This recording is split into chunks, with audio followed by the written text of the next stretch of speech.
Over the years, we've covered a lot of Everdell, both the base game and its many, many expansions, as well as various spin-offs, including Far Shore, My Little, and Duo.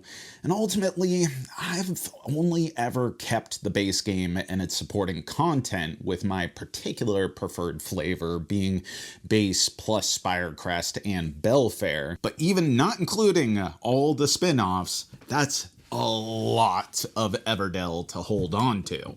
Frustratingly, a lot of it is designed with modular incompatibility in mind. On the one hand, this can lead to more tailored, specific experiences, which some people are going to like, but on the other, it means that whenever you're playing with Pearlbrook or Spirecrest or whatever, you're leaving a lot of content in the box, and it's not like I'm playing Everdell on the daily. I mean, I really like this game, but whenever I break it out, I'm going to be reaching to the tried and true stuff that I know and like the best. As someone who plays a lot of different games of rotation, it's suffering under the weight of its own expansions, coming out at different times, with different concepts, with different use cases. Don't get me wrong, I still think this complete collection is a sight to behold, and if Everdell is your favorite game, it's still a worthy consideration as a centerpiece to your game collection.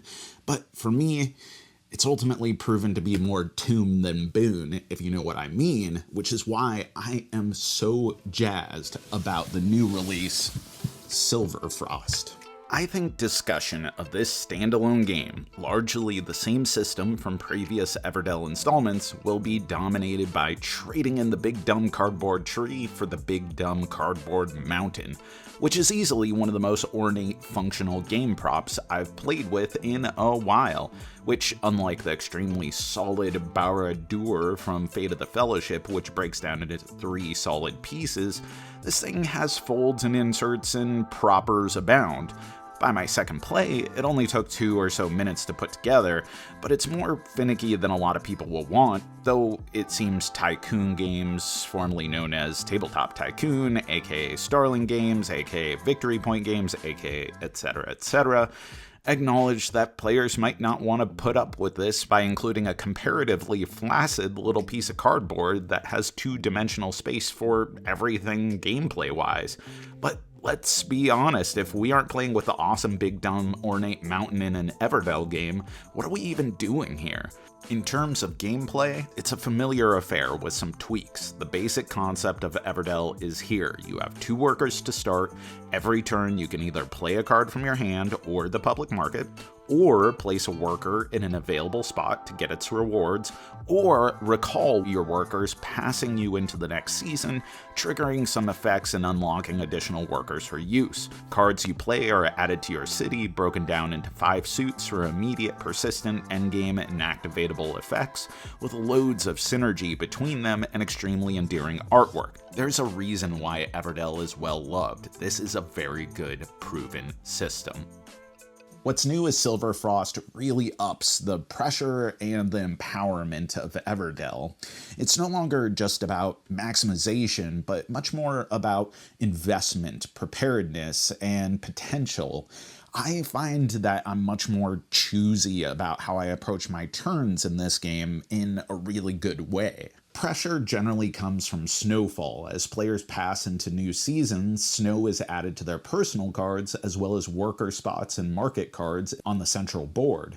Wherever snow is, it prevents that thing's use until cleared, using fire as you activate it, but clearing snow accumulates for additional point scoring at the end of the game. And as if that weren't enough, the classic Everdellian construction to critter freemium path that allows you to house your critters for free is retooled and reworked in a much more restrictive format here, where players, as they pass into future seasons, eventually earn 2 chimneys, which can be deployed and occasionally manipulated to pay critter cards without their costs. On first glance, these things I'm describing might seem like they're counter to the easygoing nature that Everdell is known and loved for, which, yeah, To a degree, that's true, but the flip side of these logistical challenges is how Silverfrost seeks to empower you. Each player has one worker adorably designated via snowshoes as a ranger who can go to spaces occupied by other players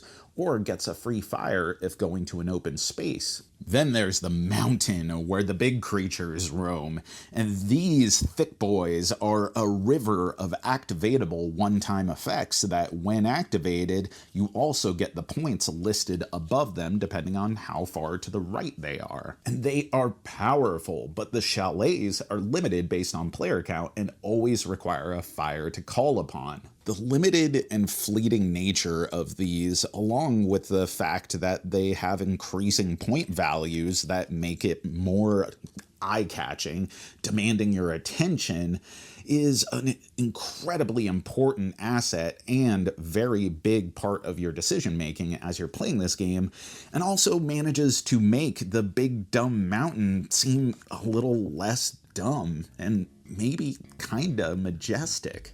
To me, there's no accident that thematically, this game draws a lot of inspiration from Everdell's Spirecrest expansion, which, as I said, is my favorite module. Sure, whether big creatures and personal objectives are implemented differently here, the latter of which are cards you generally always draw to, pick one, and can later fulfill in addition to the public objectives, but the intended outcome of each is similar while the process of getting there is across the board less convoluted.